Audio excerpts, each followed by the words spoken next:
Hello दोस्तों, आज मैं आपको जो कहानी सुनाने जा रही हूँ, ये कहानी है सोने के जादुई दो बड़े लहंगे की।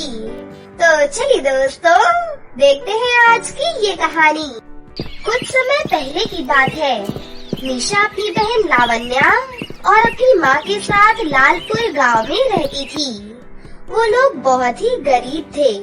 उसकी माँ मनोरमा जंगल से लकड़ियाँ काटकर उसे शहर में ले जाकर बेचा करती थी और उससे ही उनके घर का गुजारा चलता था। मनोरमा ने अकेले ही लकड़ियाँ बेचकर अपनी दोनों बेटियों का पालन पोषण किया था। मनोरमा की दोनों बेटियाँ जब बहुत छोटी थीं, तभी उसके पिता की नदी में डूब जाने की वजह से मौत हो गई थी।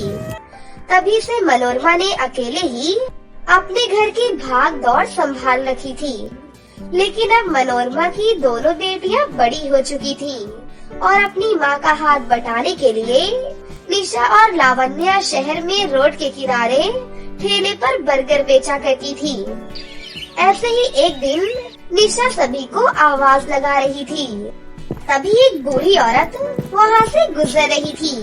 उन्हें देखकर निशा कहती है, अरे काकी सुनिए, स्वादिष्ट गर्मा गर्म बर्गर खा लीजिए। अरे बेटी, मैं कैसे तुम्हारे यहाँ बर्गर खा सकती हूँ? मेरे पास तो एक फूटी कौड़ी भी नहीं है और मैंने सुबह से कुछ खाना भी नहीं खाया है बेटा। मैं बहुत गरीब हूँ। काकी क्या हुआ? अगर आपके पास पैसे नहीं है तो आप यहाँ पर मुफ्त में बर्गर खा सकती हैं। ये सुनकर वो बूढ़ी औरत बहुत खुश हो जाती है और उधर दूसरी तरफ इन सब से लावण्या को बहुत गुस्सा आता है। जुग जुग जियो बेटी, भगवान तुम्हारी हर एक मनोकामना को पूरी करे। उसके बाद निशा उस बूढ़ी औरत के लिए गर्मा गर्म बर्गर पैक कर देती है और उन बूढ़ी औरत को बर्गर का पैकेट दे देती है। जिसके बाद वो बुढ़िया बर्गर लेकर चली जाती है। उनके जाने के बाद लावण्या निशा के पास आकर कहती है, पता नहीं ये निशा की बच्ची अपने आप को क्या समझती है, जैसे ये कोई महारानी की बेटी है। क्या जरूरत है उसे फ्री में खाना देने की?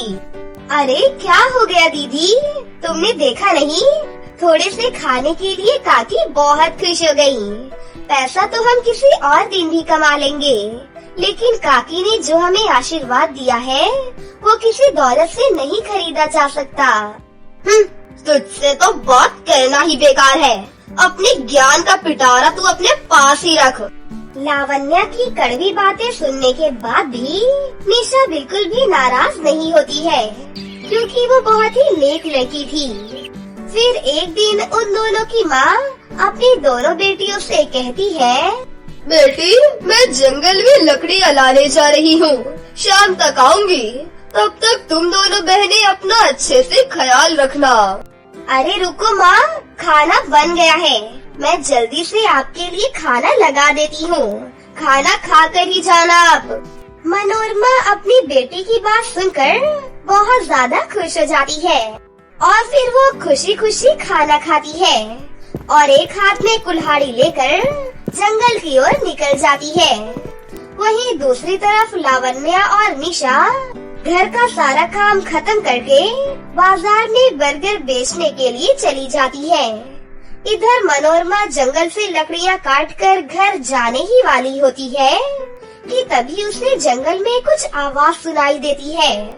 मनोरमा इधर उधर देखती है, लेकिन उसे कुछ भी दिखाई नहीं देता है।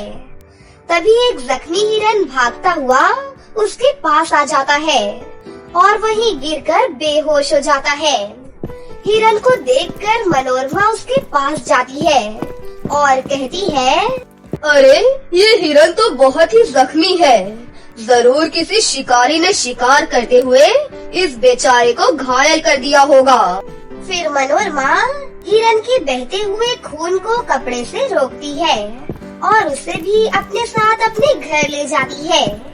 लेकिन जब वो घर पहुंचती है तो सामने से उसकी दोनों बेटियां आ जाती हैं और वो हिरन को देखकर दंग रह जाती है। जिसके बाद मनोरमा अपनी दोनों बेटियों को उस हिरन के बारे में बताती है। माँ, हिरन तो काफी ज्यादा घायल है। माँ, आप यहीं रुको, मैं अभी हल्दी का लेप बनाकर इसकी पट्टी कर देती हूँ। इससे हिरन के जख्म जल्दी जल्दी भर जाएंगे। उसके बाद निशा हल्दी का लेप बनाती है और फिर उससे हिरन की अच्छे से मलहम पट्टी कर देती है और हिरन का बहुत अच्छे से ख्याल रखती है। वहीं दूसरी तरफ लावण्या बहुत ही घमंडी और कामचोर लड़की थी। वो निशा के किसी भी काम में उसका हाथ नहीं बटाती थी। ऐसे ही कुछ दिनों में अच्छी देखभाल के बाद वो हिरन बिल्कुल ठीक हो जाता है।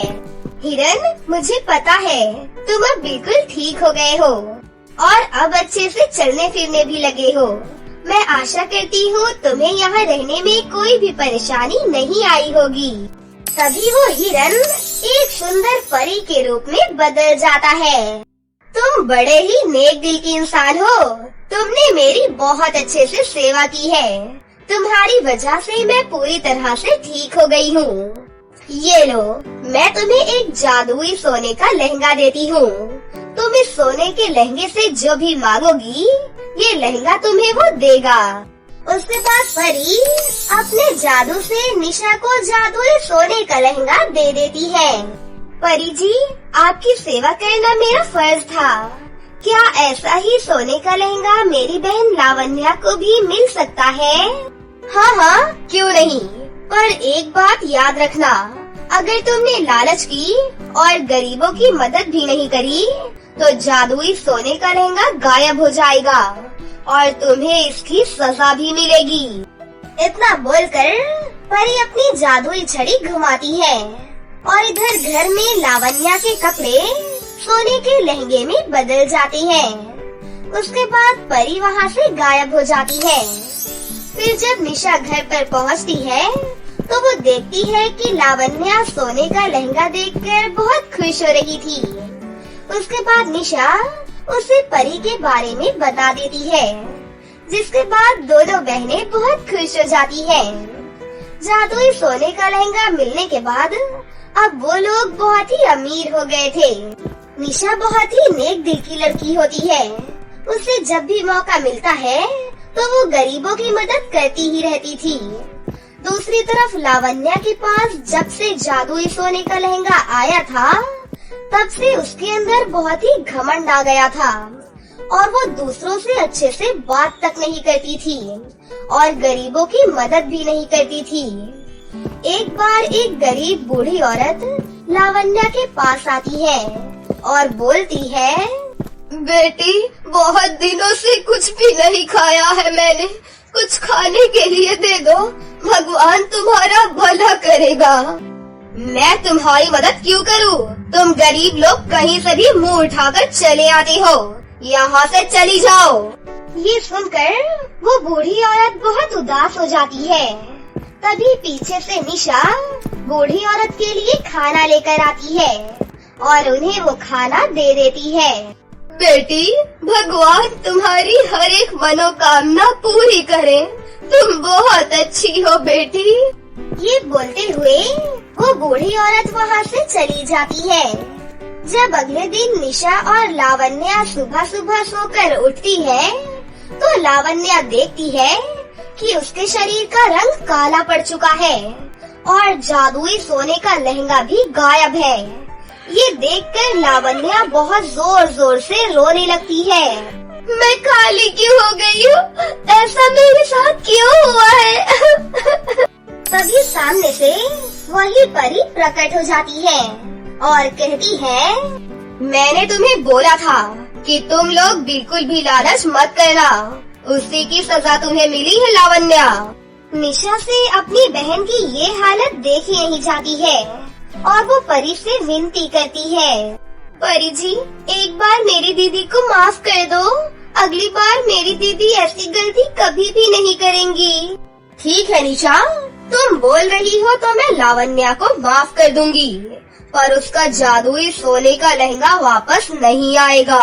फिर परी अपने जादू से लावण्या को फिर से गोरी कर देती है, लेकिन उसका जादुई सोने का लहंगा उसके पास वापस नहीं आता और फिर से परी वहाँ से गायब हो जाती है, जिसके बाद लावण्या को अपनी गलती का एहसास हो जाता है और अब निशा और लावण्या दोनों मिलकर गरीबों की मदद करने लगती है और हंसी खुशी से अपनी जिंदगी जीने लगती है।